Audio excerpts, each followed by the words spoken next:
La guerra mexicano-estadounidense. Una pugna con consecuencias vigentes.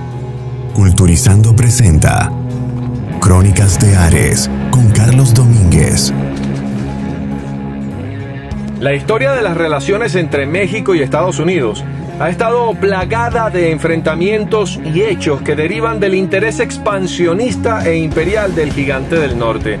La cuestión de Texas y la guerra entre estos dos países posterior terminó con la cesión de México de más de la mitad de su territorio y el pago de Estados Unidos por indemnización de $15 millones, un desequilibrio que hasta el sol de hoy sigue marcando las relaciones entre estos países de Norteamérica. Así fue como Estados Unidos se apropió de un vasto territorio que aún respira aliento latinoamericano. Las relaciones entre el territorio de México, desde que era un virreinato español, y luego ya como Estado independiente, y la recién nacida nación de Estados Unidos, estuvieron siempre llenas de altibajos, de intereses cruzados y divergentes que provocaron finalmente que en el año 1846 se iniciara un conflicto abierto entre ambas potencias, el cual venía precedido de la cuestión de Texas, la llamada cuestión de Texas, que fue la anexión que hicieron los Estados Unidos de facto de un territorio que era de México. La guerra entre estos dos países no vivió enormes campañas militares, sobre todo por la superioridad abismal del ejército de Estados Unidos sobre el de México. Unas campañas que eran muy común sobre todo en Europa por aquel entonces, a comienzos del siglo XIX. Pero sus consecuencias marcaron a partir de entonces el destino de los dos países, tanto de México como de Estados Unidos. México, tras independizarse, mantuvo en gran medida los acuerdos que España había tenido con los recién emancipados Estados Unidos, sobre todo en materia territorial o fronteriza. Entre esos tratos o cesiones se encontraba un tema relacionado a la inmigración estadounidense a suelo mexicano. Durante la época colonial, un nutrido número de colonos estadounidenses se habían establecido principalmente en dos territorios, Texas y la Alta California, donde esos inmigrantes consiguieron consolidar una comunidad bastante homogénea, especialmente en Texas. ¿Cómo ocurrió esto? Pues Texas estaba poco poblada. Para el año de 1821 apenas unos 3.500 colonos estaban en este territorio, sobre todo en las zonas de San Antonio y la Bahía. A pesar de los esfuerzos que realizaban las autoridades mexicanas para aumentar la población de colonos a lo largo de toda la frontera con Estados Unidos. La población, en ese momento, el número era superada por tribus indígenas. Para aumentar el número de colonos, México promulgó la Ley General de Colonización en el año de 1824, que permitió a los jefes de familia, sin importar raza, religión, nacionalidad, condición de inmigrante, establecerse en esa zona de México, primero por medio de concesiones españolas, y que luego fueron ratificadas por el gobierno independiente de México. Estos inmigrantes angloamericanos, principalmente del sur de Estados Unidos, comenzaron a poblar esta zona de Texas, la Texas mexicana, a principios de la década de 1820. Esos inmigrantes estadounidenses que se establecieron en el territorio tejano, se les pedía, por supuesto, que acataran las leyes mexicanas. Sin embargo, los problemas con esta comunidad inmigrante comenzaron por la cuestión de la esclavitud, algo así como lo mismo que aparentemente dio inicio a la guerra de secesión de Estados Unidos. La esclavitud fue abolida definitivamente en México en el año de 1829. Esto asestó un duro golpe económico para estos estadounidenses tejanos ubicados en esta zona de México, que basaban todas sus actividades en la mano de obra esclava y que por tanto perdían de este modo, con la abolición de la esclavitud, la mayor parte de la fuerza de su trabajo. Aunque en un principio lograron una excepción para Texas, esta duraría muy poco, tan poco como la estabilidad política de México. Para comienzos de 1830, incluso antes, la década de 1820, México estaba convertido en un país hervidero de conspiraciones, de inestabilidad política. En esos años se hizo con el poder el general Antonio López de Santa Anna, quien se rebeló contra el gobierno electo en aquel momento en las urnas. Este golpe de Estado Santana logró imponer su voluntad y colocó como presidente a Vicente Guerrero, manteniéndose él como jefe del ejército mexicano. Hablamos de Antonio López de Santana. Aprovechando toda esta circunstancia política en la capital de México, los inmigrantes de Estados Unidos en Texas, asusados en este caso por el empresario Stephen Austin, que junto con su padre habían obtenido concesiones para la colonización de Texas, se pusieron en pie de guerra y pidieron que se les concediera la independencia a estos norteamericanos en Texas, ya que ellos habían jurado lealtad al gobierno constitucional, el que estaba elegido por las urnas, y no a las nuevas autoridades nacidas de este golpe de Estado provocado por Antonio López de Santana.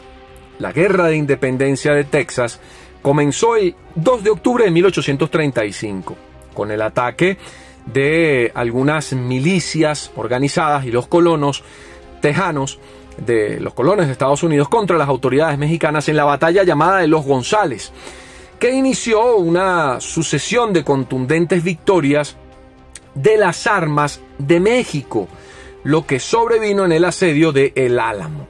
Sin embargo, hubo un error. La ambición y el exceso de confianza de Santana le llevó a adentrarse en territorio enemigo, persiguiendo a los combatientes texanos en su retirada. Estos, conscientes de la debilidad del rival, se reagruparon y sorprendieron al ejército de Santana en la batalla de San Jacinto el 21 de abril de 1836. En ese lugar, el general Samuel Houston condujo a los rebeldes tejanos y a los voluntarios estadounidenses a una aplastante victoria contra las tropas mexicanas que estaban, recuerden, al mando de Antonio López de Santana, lo que se saldó con la captura del general mexicano tras la batalla, quien se vio obligado a firmar el Tratado de Velasco. Este Tratado de Velasco reconocía de facto la independencia del territorio, la independencia de Texas. Tras la conclusión de la guerra, se formalizó la anexión de la República de Texas. El Congreso mexicano nunca aceptó este Tratado de Velasco, argumentando que al estar firmado por un presidente preso y que de paso no era constitucional, no tenía ninguna validez legal.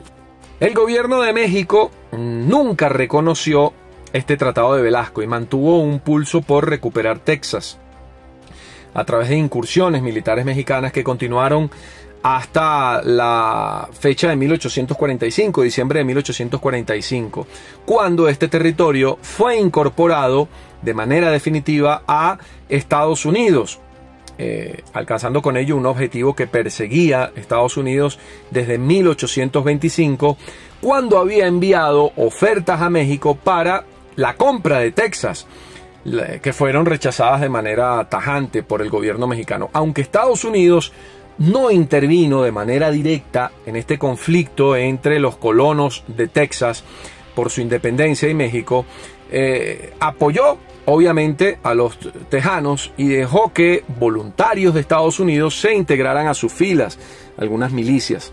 Las relaciones entre México y Estados Unidos se continuaban con este episodio degradando a un ritmo alarmante, y la anexión de Texas a Estados Unidos no fue sino el paso previo a una guerra que no iba a tardar en llegar. Pues bien, abierto ese apetito expansionista, Estados Unidos, ya estimulado también por la doctrina del destino manifiesto, para quien no lo conozca, fue una frase, una idea que expresa la creencia que Estados Unidos de América es una nación elegida y destinada a expandirse desde las costas del Atlántico hasta el Pacífico por una providencia divina. Pues bien, Estados Unidos, bajo el lema de esta doctrina, no estaba dispuesto a conformarse solamente con la anexión de Texas. Vamos a recordar que México había desconocido la validez de este Tratado de Velasco, que le daba la independencia a Texas. Y tampoco reconocía a México el nuevo límite fronterizo. El límite entre los estados de Tamaulipas y Texas era el río Nueces y no el río Bravo, como lo establecía el Tratado de Velasco. Para México era el río Nueces. En los años siguientes, se produjeron varias incursiones militares de tropas mexicanas que llegaron a ocupar la ciudad o el pueblo de San Antonio, pero que continuamente acabaron replegándose en cada ocasión al sur del río Bravo. Para 1845, Texas, como ya decíamos, fue parte de Estados Unidos con categoría de Estado, y ese evento, esa anexión, terminó desencadenando lo que iba a ser la guerra entre México y Estados Unidos. Ese mismo año, 1845, se incrementaron las tensiones entre los dos países sobre los territorios de México, cuando el gobierno de Estados Unidos ofreció pagar la deuda mexicana a los colonos estadounidenses si México permitía que Estados Unidos le comprara los territorios de Alta California y Nuevo México. Había una propuesta de comprar esos territorios a México por parte de Estados Unidos. Esto fue obviamente rechazado por el gobierno mexicano, lo que provocó la ruptura de las relaciones diplomáticas entre ambos países. De hecho, el representante del gobierno mexicano en Washington, Juan Nepomuceno Almonte, se retiró de Washington debido al rompimiento de las relaciones. Esta propuesta de Estados Unidos para adquirir Nuevo México y Alta California encendieron la chispa. Las autoridades mexicanas se negaron rotundamente a vender su territorio a Estados Unidos, lo que colocó al país en un punto de no retorno en una futura guerra. Los estados del sur de Estados Unidos fueron los que mostraron más entusiasmo y buscaban que se realizara una guerra, que hubiera un conflicto abierto con México. A finales de 1845, el presidente de Estados Unidos, James Polk, que tenía también intenciones belicistas, movió sus piezas y envió un pequeño contingente al mando del general de división Zachary Taylor a una zona en disputa, el territorio que existía entre la frontera entre el río Nueces y el río Grande. El general Taylor, con órdenes presidenciales, se estableció en ese lugar en marzo de 1846, y ya para finales de abril estallaron los primeros conflictos, escaramuzas, con, en este caso, unidades del ejército mexicano. Fue para entonces, abril de 1846, cuando el presidente James Polk solicitó al Congreso de Estados Unidos la declaración de guerra, que fue ratificada por ese Congreso el día 13 de mayo de 1846. Para esa fecha comenzaba la guerra entre México y Estados Unidos. Hasta ese momento, Estados Unidos se había anexado territorio mexicano sin disparar ni siquiera una bala. Desde la guerra de independencia, en su mayoría, Estados Unidos acostumbraba a adquirir territorios mediante pagos. La guerra contra México modificó esta política estadounidense y supuso ya el nacimiento de un nuevo Estados Unidos que ya era militarista, beligerante, y que iba al conflicto para, en este caso, obtener territorio. Sin embargo, James Polk, el presidente de Estados Unidos, había querido iniciar el conflicto, pero que tuviera un límite. No quería aplastar a México, sino lo que quería era un conflicto que durara poco y que fuera lo suficientemente impactante para que obligara a México a buscar la paz, cediendo los territorios de Nuevo México y Alta California. En total, la guerra duró unos 15 meses, y aunque la resistencia mexicana fue relevante en algunos momentos, lo cierto es que las victorias de Estados Unidos fueron aplastantes y prácticamente sin interrupción hasta el final de la guerra. El ejército mexicano, en sus horas más bajas, estaba justamente cuando se inició esta guerra con Estados Unidos, y bueno, y quedó demostrado todo esto en los campos de batalla. Después de las declaraciones de guerra, las fuerzas de Estados Unidos invadieron territorio mexicano en diversos puntos. En la zona del Pacífico hubo hasta una fuerza naval que estuvo al mando de John Sloat, que fue enviada para ocupar toda la zona de California, la California mexicana, y reclamarla para Estados Unidos. Y esto también debido a que había preocupaciones porque Gran Bretaña también tenía intenciones de anexionarse esta área. Sloat se alió con los colonos norteamericanos del norte de California, quienes también habían declarado una república independiente de California y habían ocupado ya varias ciudades clave. El gobierno de Estados Unidos ordenó a su ejército atacar los siguientes puntos en México: Tamaulipas, Nuevo León, Coahuila y otros puntos hacia el sur. Invadió Monterrey, lo que era Alta California. Se bloquearon los puertos de Tampico, Frontera Carmen, Guaymas, Mazatlán y San Blas, entre otros. La República de México para entonces no estaba preparada para la guerra y las Fuerzas Armadas realmente eran bastante débiles y no podían repeler todos los avances de Estados Unidos. El caos fue tal que las autoridades de México se vieron obligadas a llamar de nuevo al general Santana, recuerden, aquel que fue detenido y obligado a firmar el Tratado de Velasco para ceder el territorio de Texas o permitir la independencia del territorio de Texas, que luego fue anexado a Estados Unidos. Pues bien, estaba exiliado en Cuba y fue llamado Santana para dirigir las tropas del ejército de México. El ejército de Estados Unidos lanzó 3 operaciones principales sobre Alta California, que fue entre junio de 1846 y enero de 1847. También en Nuevo México, entre agosto del 46 y febrero del 47, y continuó la ruta de Texas hacia Ciudad de México entre mayo de 1846 y febrero de 1847. Todo este avance militar fue apoyado por campañas navales que se encargaron de tomar primero los puertos de Alta California y más tarde el puerto de Veracruz, entre abril del 1847 y septiembre de 1847.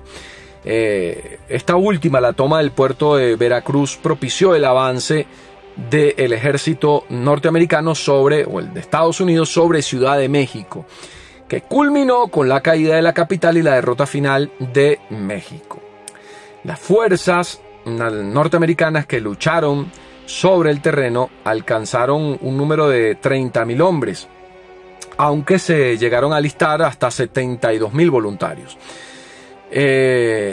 Varios oficiales muy conocidos se ocuparon de liderar las tropas de Estados Unidos, como el famoso Robert Lee y Ulysses Grant. Luego se enfrentarían en la Guerra de Secesión de Estados Unidos, William Sherman y George Meade, y un largo etcétera, que serían después destacados comandantes en la Guerra de Secesión estadounidense entre 1861 y 1865. Expliquemos ahora con detalle cómo fue la guerra. El primer enfrentamiento de la guerra sucedió el día 8 de mayo de 1846, una vez autorizada la guerra por el Congreso de Estados Unidos, cuando el contingente del general Taylor se enfrentó al general mexicano Mariano Arista en la batalla de Palo Alto. Aunque ninguno de estos dos ejércitos sufrió en exceso, los mexicanos se vieron obligados a retirarse del campo de batalla. La victoria de Estados Unidos se debió básicamente a su gran despliegue de artillería. Al día siguiente, el 9 de mayo de 1846, los dos ejércitos volvieron a enfrentarse en Resaca de La Palma, donde el ejército de Estados Unidos volvieron a imponerse a las fuerzas mexicanas. Con este enfrentamiento, Taylor expulsó a los mexicanos del territorio en disputa y tomó la ciudad de Matamoros. A partir de aquí esperó refuerzos para continuar las operaciones dentro de suelo mexicano. En junio de 1846, los mexicanos debieron enfrentarse a otro problema. En el territorio de Alta California comenzó una rebelión contra el poder central. La rebelión californiana fue iniciada por un topógrafo, John Fremont, que adoptó la bandera del oso y la estrella roja para el nuevo estado independiente.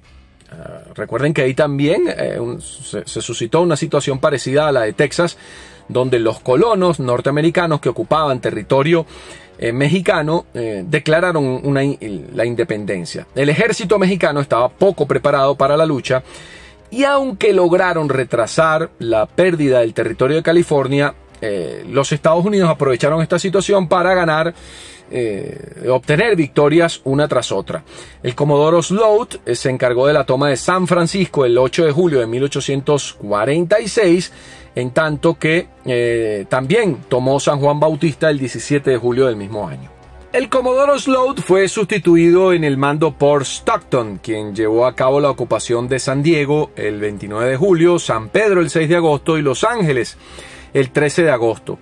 El 2 de agosto también se inició la campaña contra el territorio de Nuevo México, en este caso dirigida por el coronel Stephen Kearny, que con un ejército de hasta 10.700 hombres tomó Las Vegas, San Miguel y Santa Fe en una misma semana sin encontrar apenas resistencia por parte del ejército de México.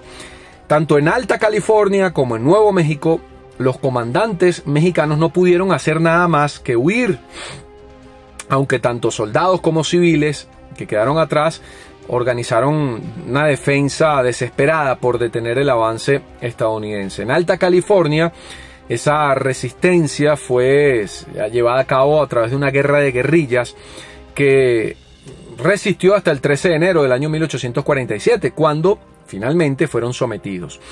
En Nuevo México, también movimientos de resistencia aguantaron hasta el 3 de febrero.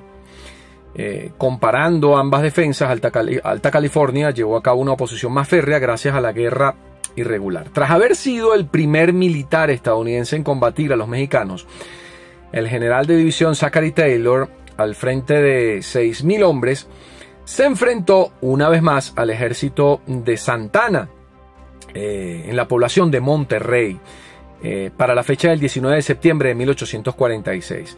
Esa batalla se produjo en un lugar propicio para la defensa mexicana, que tenía 1.000 soldados menos que las tropas estadounidenses, tenía 5.000 soldados. Tras una dura lucha, algo así como Stalingrado, calle a calle, casa a casa, y tras la toma de las fortificaciones mexicanas, Taylor se abrió paso una vez más con bajas mínimas frente a su enemigo mexicano.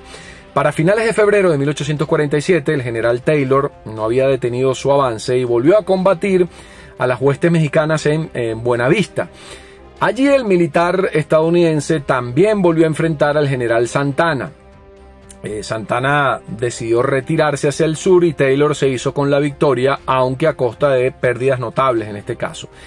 Ya en marzo de 1847, la Armada tomó el puerto de Veracruz, donde desembarcaron contingentes de tropas que avanzarían directamente sobre la capital de México, Ciudad de México, con cuya captura se esperaba el final de la resistencia. Este ejército, que llegó por el puerto del mar, estaba dirigido por el general de división Winfield Scott.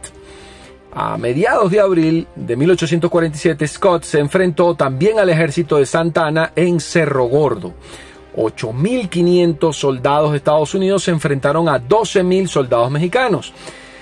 A pesar de la superioridad numérica, como en Buenavista, los mexicanos se vieron incapaces de inmovilizar a sus enemigos para que no salieran de las zonas de desembarco. Ya en marzo de 1847, tomado Veracruz, se acercaba ya Estados Unidos a dominar a México. Los estadounidenses tuvieron graves problemas con las guerrillas que se armaron en todo el territorio de México y hostigaron siempre el avance de Estados Unidos. Sin embargo, para el 19 y 20 de agosto de 1847, Scott se volvió a enfrentar a Santa Anna en la batalla de Churubusco. En 2 días de enfrentamiento, los asaltos de Estados Unidos contra la posición del general mexicano hicieron que sus tropas se desmoronaran. Fue un ataque frontal norteamericano que acorraló muchos soldados mexicanos, incluyendo a desertores del ejército de Estados Unidos que estaban identificados con la causa mexicana, inmigrantes irlandeses, alemanes, católicos, todos que conformaban el famoso batallón de San Patricio. Pues bien, la caballería norteamericana de Scott persiguió a las que huían mexicanas hasta las puertas de Ciudad de México. En Molino del Rey y Chapultepec, el ejército de México luchó sus dos últimas batallas de la guerra. La primera de ellas se dio el 8 de septiembre y fue un enfrentamiento con bajas notables, tanto para el ejército de Estados Unidos como el de México. La batalla de Chapultepec fue el último intento desesperado de Santa Anna de acabar con los estadounidenses.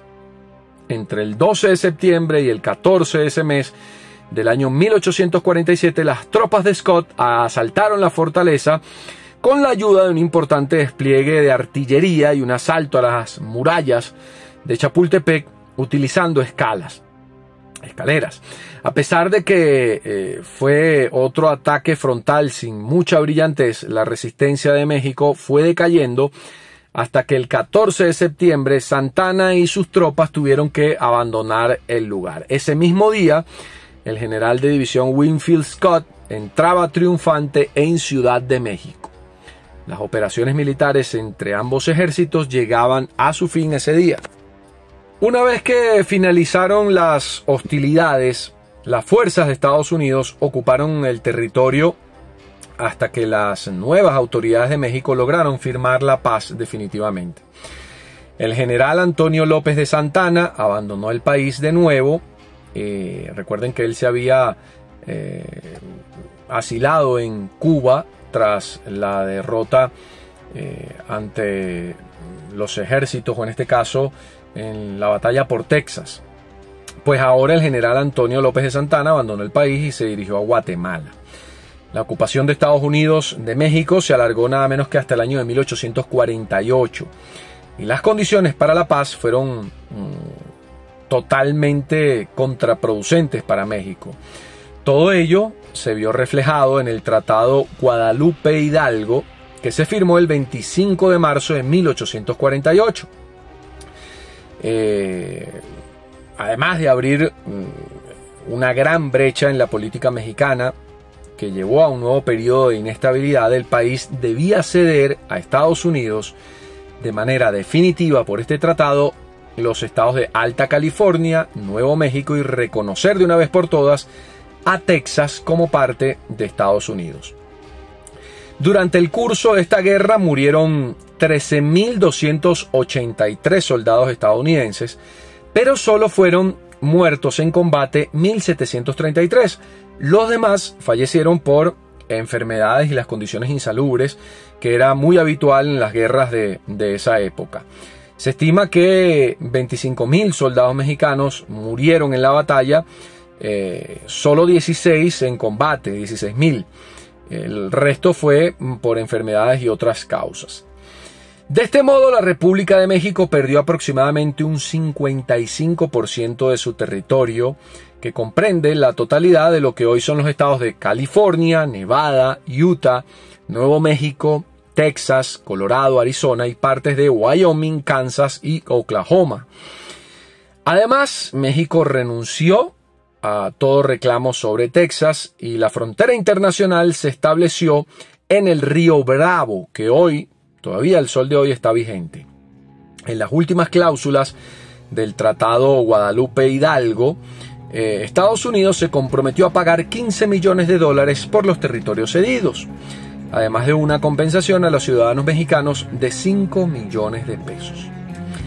La guerra entre México y Estados Unidos, que se produjo entre 1846 y 1848, inauguró el inicio de un nuevo periodo en las relaciones entre estos dos países y una serie de conflictos limítrofes de inmigración y fronterizos que hasta el sol de hoy todavía enfrentan a Estados Unidos, los Estados Unidos de México con los Estados Unidos de América. Esto es Crónicas de Ares. Culturizando presentó Crónicas de Ares con Carlos Domínguez, una producción de culturizando.com.